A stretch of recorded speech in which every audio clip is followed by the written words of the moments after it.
Hi friends, ఈరోజు మనము blood transfusion reactions గురించి మాట్లాడుకుంటాము. దీంట్లో 2 టైప్స్ ఉంటాయి. ఒకటి ఇమ్యూన్ మీడియేటెడ్, ఇంకొకటి non immune mediated. Immune mediated అంటే యాంటీబాడీస్ ఇన్వాల్వ్ అయి ఉంటాయి కదా, type 2 hypersensitivity reaction. Immune మీడియేటెడ్లో కూడా మరి 2 టైప్స్ ఉంటాయి. ఒకటి అక్యూట్ అంటే బ్లడ్ ట్రాన్స్ఫ్యూషన్ కానీ ప్లేట్లెట్ కానీ ఎఫ్ఎఫ్పి ట్రాన్స్ఫ్యూజ్ అయినా 24 hours లోపల రియాక్షన్ అయితే దాన్ని అక్యూట్ అంటాము. ఇంకొకటి డిలేడ్ అంటే 24 hours తర్వాత అయ్యే రియాక్షన్స్ అన్నీ డిలేడ్. అక్యూట్ రియాక్షన్స్లో మరి 4 టైప్స్ ఉన్నాయి. ఫస్ట్ వచ్చేసి ఫెబ్రైల్ నాన్ హీమోలైటిక్ రియాక్షన్. దీంట్లో ఏమవుతుందంటే డబ్ల్యూబీసీ ఉంటాయి కదా డోనర్ బ్లడ్లో, అవి పోయి రిసిపియన్స్ ఎవరైతే బ్లడ్ ఎక్కించుకున్నారో వాళ్ళ బ్లడ్తో లైజ్ అవుతాయి, దానితో రియాక్ట్ అవుతాయి. దానివల్ల ఏమవుతుంది, పేషెంట్ యొక్క టెంపరేచర్ పెరుగుతుంది. అందుకే దాన్ని ఫెబ్రైల్ నాన్ హీమోలైటిక్ అంటే రెడ్ బ్లడ్ సెల్స్ ఏం హీమోలైజ్ అవ్వవు, డిస్ట్రాయ్ అవ్వవు, ఓన్లీ పేషెంట్కి ఫీవర్ వస్తుంది. దీన్ని మనం ఎట్లా ప్రివెంట్ చేయొచ్చు అంటే ల్యూకోసైడ్ రిడక్షన్ ఫిల్టర్స్ అని వస్తాయి, దానిలో యూజ్ చేస్తే ఈ ఫెబ్రైల్ నాన్ హీమోలైటిక్ రియాక్షన్ వచ్చే ఛాన్సెస్ తక్కువ ఉంటాయి. తర్వాత మేనేజ్మెంట్ ఏం చేయాలంటే ఏదైనా సరే, ఏ రియాక్షన్ అయినా అక్యూట్ అయినా ఇమ్యూన్ మీడియేటెడ్ అయినా నాన్ ఇమ్యూన్ మీడియేటెడ్ అయినా ఏదైనా సరే ఫస్ట్ మనం చేయాల్సింది స్టాప్ ద బ్లడ్ ట్రాన్స్ఫ్యూషన్. తర్వాత ఐవీ లైన్ని పేటెంట్గా పెట్టాలి. ఇది ఫెబ్రైల్ నాన్ హీమోలైటిక్ రియాక్షన్ కాబట్టి మనము ఇక్కడ ఏమి ఇవ్వాలి వాళ్ళకంటే యాంటీపైరెటిక్ ఇవ్వాలి, పారాసిటమాల్ లాంటిది.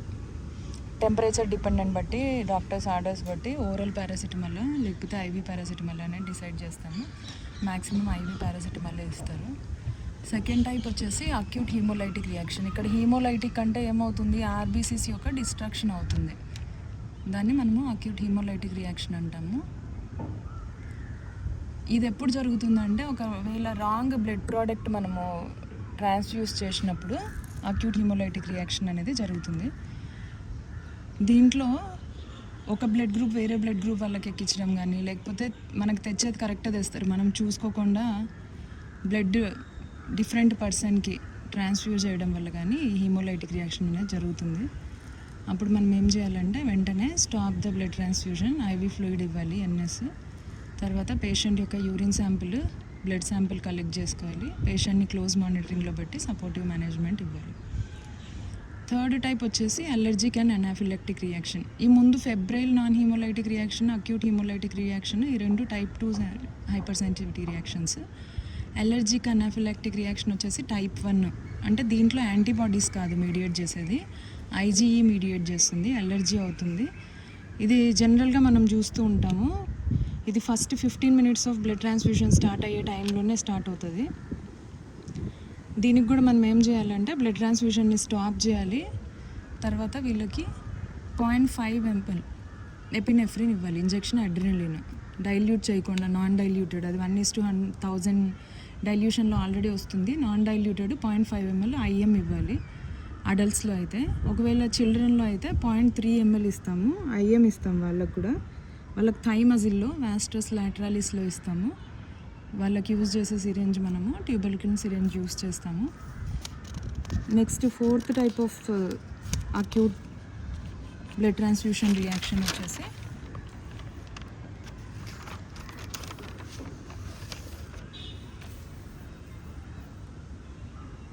Transfusion related acute lung injury. ఇది ఎప్పుడు చూస్తాం మనం అంటే ప్లేట్లెట్ కానీ ఎఫ్ఎఫ్పి కానీ ట్రాన్స్ఫ్యూషన్ చేస్తాం కదా, ఆ కేసెస్లో ఇది ట్రాన్స్ఫ్యూజ్ చేసిన వితిన్ 6 hours పేషెంట్స్లో చూస్తాం మనము. వాళ్ళకి సిమ్టమ్స్ ఏమొస్తాయంటే బ్లడ్ ప్రెషర్ తగ్గిపోతుంది అనమాట. కానీ be type natriuretic peptide blood టెస్ట్లో నార్మల్ వస్తుంది. మేనేజ్మెంట్ ఏం చేస్తామంటే ట్రాన్స్ఫ్యూషన్ని స్టాప్ చేయాలి, ఫర్దర్ ట్రాన్స్ఫ్యూషన్స్ ఇవ్వకూడదు.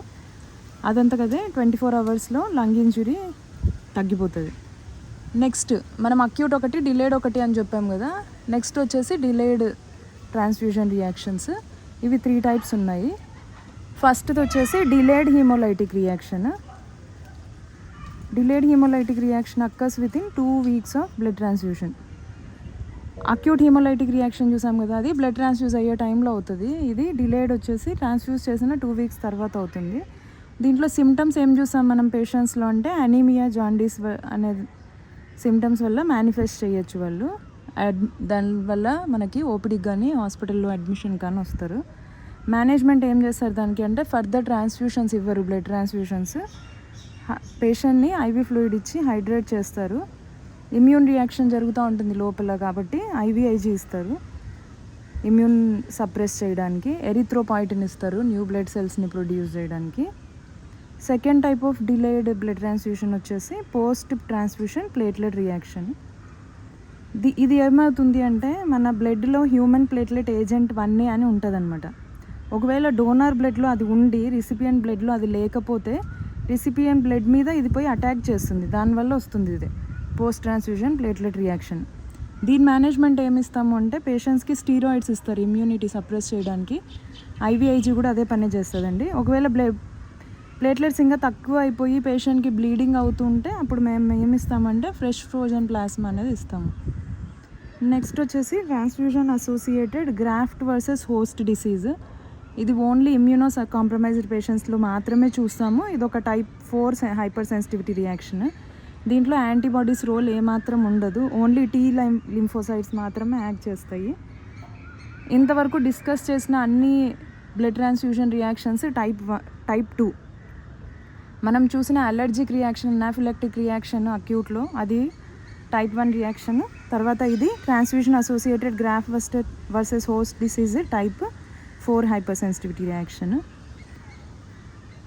ఇంకొక టైప్ వచ్చేసి నాన్ ఇమ్యూన్ మీడియేటెడ్. మనం ఇంతకుముందు డిస్కస్ చేసుకున్న టైప్స్ అన్నీ ఇమ్యూన్ మీడియేటెడ్. దాంట్లో యాంటీబాడీస్ కానీ లేకపోతే ఐజీఈ కానీ లేకపోతే టీ లింఫోసైట్స్ కానీ ఏదో ఒకటి ఇమ్యూన్ సిస్టంలో ఒక సెల్ వర్క్ చేస్తుంది. కానీ ఇక్కడ నాన్ ఇమ్యూన్ మీడియేటెడ్లో ఈ హైపర్ సెన్సిటివిటీ రియాక్షన్స్ ఏం అవ్వదు. దాంట్లో ఒక టైప్ ఆఫ్ రియాక్షన్ ఏమి అంటే ట్రాన్స్ఫ్యూషన్ అసోసియేటెడ్ కార్డియాక్ ఓవర్లోడ్. మనం ఎంత బ్లడ్ ఇచ్చేస్తామంటే హార్ట్ స్ట్రెస్లోకి వెళ్ళిపోతుంది, దాన్ని మనము టాకో అంటాము. దాని symptoms transfusion related acute lung injury లాగే ఉంటాయి. మనకి ఎట్లా కనుక్కోవచ్చు డిఫరెన్స్ అంటే ట్రాన్స్ఫ్యూషన్ రిలేటెడ్ అక్యూట్ లంగ్ ఇంజరీలో బీపీ తగ్గుతుంది, ఇక్కడ ఏమవుతుంది టాకోలో బీపీ పెరుగుతుంది. ఇక్కడ B type natriuretic peptide BNP normal ఉంటుంది అన్నాం కదా, ఇక్కడ స్ట్రెస్లోకి పోయినప్పుడు హార్ట్ మజిల్ బిఎన్పిని ఎక్కువ రిలీజ్ చేస్తుంది కాబట్టి బిఎన్పి కూడా ఇంక్రీజ్ అవుతుంది. ఇంకొక సిమ్టమ్ మనం ఏం చేస్తాము అంటే పల్మనరీ ఎడిమా సిమ్టమ్స్ కూడా చూసామంటే పేషెంట్కి డిస్నియా కూడా ఉంటుంది, కార్డియోజెనిక్ పల్మనరీ ఎడిమా. దీని మేనేజ్మెంట్ ఏమి ఇస్తాం మనం అంటే డయూరిటిక్స్ ఇస్తాము. దీంతో పాటు పేషెంట్ని క్లోజ్ మానిటరింగ్ సపోర్టివ్ మేనేజ్మెంట్ ఇస్తామండి. ఇవి different types of blood transfusion reactions. ఒకసారి సమ్మరీ చెప్పుకుంటే బ్లడ్ ట్రాన్స్ఫ్యూషన్ రియాక్షన్స్ మెయిన్గా 2 టైప్స్ ఉంటాయి. ఒకటి ఇమ్యూన్ మీడియేటెడ్, ఇంకొకటి నాన్ ఇమ్యూన్ మీడియేటెడ్. ఇమ్యూన్ మీడియేట్లో అగైన్ 2 టైప్స్ ఉంటాయి. ఒకటి acute occurs within 24 hours, ఇంకొకటి delayed occurs after 24 hours. Occurs within 24 hoursలో అక్యూట్ ఫెబ్రైల్ నాన్ హీమోలైటిక్ అంటే అక్కడ ఆర్బీసీస్ డెస్ట్రాయ్ అవ్వవు, ఓన్లీ ఫెబ్రైల్ రియాక్షన్ అవుతుంది. సెకండ్ది అక్యూట్ హీమోలైటిక్, అక్కడ ఏమవుతాయి ఆర్బీసీస్ డెస్ట్రాయ్ అవుతాయి.